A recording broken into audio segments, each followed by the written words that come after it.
Hello দের আসসালামু আলাইকুম। আশা করি সবাই ভালো আছেন। আজকে আমরা দ্য ডেইলি স্টারের বড় বড় ইংরেজি বাক্যগুলোকে বাংলায় ভেঙে ভেঙে অনুবাদ করে দেখাবো। তো চলুন ভিডিও শুরু করা যাক। সো গাইস, আজকের হেডলাইনটা এভাবে শুরু হয়েছে, ট্রাক ফলস ইনটু। এখানে ফলস ইনটু মানে হচ্ছে পড়ে যাওয়া। এক্ষেত্রে প্রেজেন্ট সিম্পল ব্যবহার করা হলেও মূলত বোঝানো হচ্ছে ট্রাকটি পড়ে গিয়েছে তুরাগ রিভার অর্থাৎ তুরাগ রিভারে। আফটার অর্থাৎ পর, কিসের পর? কোলাপস অফ বেইলি ব্রিজ অর্থাৎ বেইলি ব্রিজ যে কোলাপস হয়েছে বা ধসে পড়েছে বা ভেঙে পড়েছে সেটার পর ট্রাক ফলস ইনটু অর্থাৎ পড়ে গিয়েছে তুরাগ রিভার অর্থাৎ তুরাগ রিভারে। আশা করি বুঝতে পেরেছেন। নেক্সট, ট্রাক অর্থাৎ একটি ট্রাক প্লাঞ্জড ইনটু অর্থাৎ পড়ে গিয়ে নিমজ্জিত হয়েছে বা ডুবে গিয়েছে তুরাগ রিভার অর্থাৎ তুরাগ রিভারে আফটার ওয়ান ওয়ে বেলি ব্রিজ অর্থাৎ একমুখী যেই বেলি ব্রিজটা ছিল সেটার হুইচ কানেক্ট যেটা কিনা কানেক্ট করে ঢাকাস আবদুল্লাপুর উইথ গাজীপুর টঙ্গী অর্থাৎ যেটাকে কিনা ঢাকার আবদুল্লাপুরকে গাজীপুরের টঙ্গীর সাথে কানেক্ট করে বা সংযোগ স্থাপন করে কোলাপসড আর্লি টুডে অর্থাৎ যেটা কিনা আজ সকালে কি করেছে, কোলাপসড অর্থাৎ ধসে পড়েছে বা ভেঙে পড়েছে। সেটার পর তুরাগ রিভারে একটা ট্রাক প্লাঞ্জড ইনটু অর্থাৎ পতিত হয়েছে বা পড়ে গিয়েছে এবং সেটা নিমজ্জিত হয়েছে। আশা করি বুঝতে পেরেছেন। Next,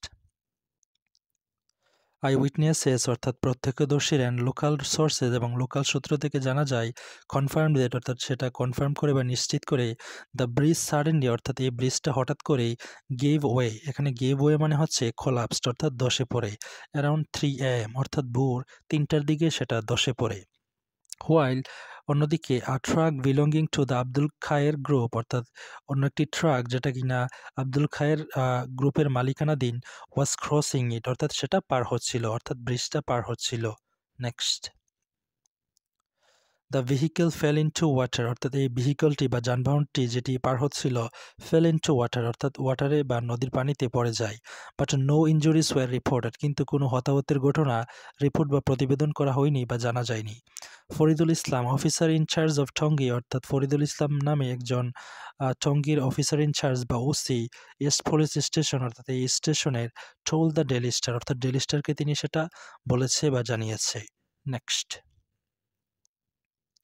we are aware of the incident অর্থাৎ আমরা এই ঘটনা সম্পর্কে অবগত অ্যান্ড হ্যাভ সেন্ট পুলিশ অর্থাৎ পুলিশ পাঠিয়েছি টু দ্য সাইট অর্থাৎ এই ঘটনাস্থলে দ্য ওসি অ্যাডেড অর্থাৎ ওসি সেটা আরও বলেন। Next,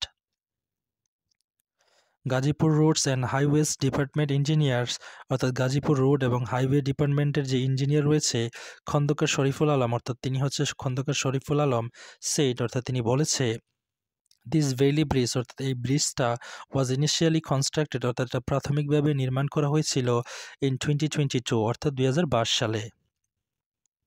as a temporary structure অর্থাৎ সমসাময়িক বা সাময়িক স্ট্রাকচার বা গঠন হিসেবে বা ব্রিজ হিসেবে during the construction of the larger bridge অর্থাৎ যখন লার্জার ব্রিজ বা মেইন ব্রিজটা তৈরি করা হচ্ছিল তখন টেম্পোরারি ব্রিজ হিসেবে বা স্ট্রাকচার হিসেবে সেটাকে তৈরি করা হয়েছিল 2022 সালে। Since the main bridge has been completed যেহেতু প্রধান ব্রিজটি তৈরি হয়ে গেছে, কাজ সম্পন্ন হয়েছে, the Bailey bridge is no longer essential অর্থাৎ এই বেলি ব্রিজটা আর কোনো প্রয়োজনে নেই। নেক্সট, হাউএভার তবে ওয়ার্নিং সাইন কিন্তু একটা ওয়ার্নিং বা সতর্কবার্তা বা সতর্কবার্তার একটা চিহ্ন বা বোর্ড সাইনবোর্ড ওয়াজ ইনস্টলড আর্লিয়ার অর্থাৎ যেটা কিনা ইনস্টল বা স্থাপন করা হয়েছিল আর্লিয়ার পূর্বেই। Indicating the bridge risky condition যেটা কিনা ইন্ডিকেট করে বা নির্দেশ করে দ্য ব্রিজ অর্থাৎ এই ব্রিজের রিস্কি কন্ডিশন অর্থাৎ এই ঝুঁকিপূর্ণ অবস্থাকে। দ্য ইঞ্জিনিয়ার সেড অর্থাৎ ইঞ্জিনিয়ার বলেছে এডিং দের তিনি আরও বলেছে যে যোগ করে প্ল্যানস আর নাও আন্ডারওয়ে অর্থাৎ পরিকল্পনা চলাধীন বা চলমান টু রিমুভ অর্থাৎ পরিষ্কার করতে বা রিমুভ করতে দ্য ব্রোকেন ব্রিজ অর্থাৎ এই ব্রোকেন ব্রিজটা থেকে তারা রিমুভ করতে ফ্রম দ্য রিভার অর্থাৎ রিভার থেকে অ্যান্ড রিবিল্ড ইট অর্থাৎ সেটাকে নতুনরাই রিবিল্ড করতে এবং যে ব্রোকেন পার্টগুলো রয়েছে ব্রিজের সেগুলোকে রিমুভ করতে প্ল্যানসগুলা বা পরিকল্পনাগুলা আর নাও আন্ডারওয়ে অর্থাৎ এগুলা আন্ডারওয়ে মানে হচ্ছে সামথিং ইজ অনগোয়িং অর্থাৎ চলমান। Next, an HR admin official from the Dhaka office of the Abdul Khair group অর্থাৎ আব্দুল খায়ের গ্রুপের ঢাকা অফিসের যে অ্যাডমিন অফিসাল রয়েছে স্পিকিং অ্যানোনিমাসলি তিনি অজ্ঞাতনামাভাবে কথা বলেছে সেট বলেছে যে দেয়ার ওয়ার নো ফ্যাটালিটিস অর্থাৎ কোনো মৃত্যুর ঘটনা শোনা যায়নি বা মানুষ নিহত হয়েছে এরকম ঘটনা শোনা যায়নি।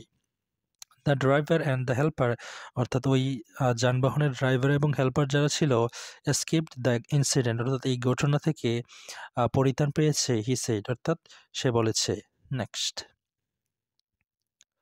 Despite the availability of the new bridge, অর্থাৎ নতুন ব্রিজ থাকা সত্ত্বেও the Bailey bridge has continued to see regular use, অর্থাৎ বেইলি ব্রিজকে দেখা গিয়েছে যে সবাই নিয়মিতভাবে ইউজ করছে বা ব্যবহার করছে। টু ভ্যালি ব্রিজ, অর্থাৎ দুটি Bailey bridge span the Turag river, অর্থাৎ টুরাগ রিভারকে স্প্যান করে বা বিস্তৃত করে টঙ্গী অ্যান্ড আবদুল্লাপুর, অর্থাৎ টঙ্গী এবং আবদুল্লাপুরের মধ্যে। ওয়ান ক্যারিজ ট্রাফিক, এদের মধ্যে একটি ক্যারিজ করে traffic from Dhaka to Mymensingh, অর্থাৎ ঢাকা থেকে ময়মনসিংহ পর্যন্ত। হোয়াইল, অন্যদিকে দ্য আদার এবং অন্য ব্রিজটি ফ্যাসিলিটেটস, অর্থাৎ সহজতর করে দ্য অপোজিট ডিরেকশন, অর্থাৎ অপোজিট ডিরেকশন বা বিপরীত প্রান্ত থেকে আসা গাড়িগুলোকে ফ্যাসিলিটেটস করে, সহজতর করে। আশা করি বুঝতে পেরেছেন। Next, so guys, that's all for today. Thank you so much for watching my video till the very end, and if you guys are new over here in my YouTube channel, don't forget to subscribe to my channel.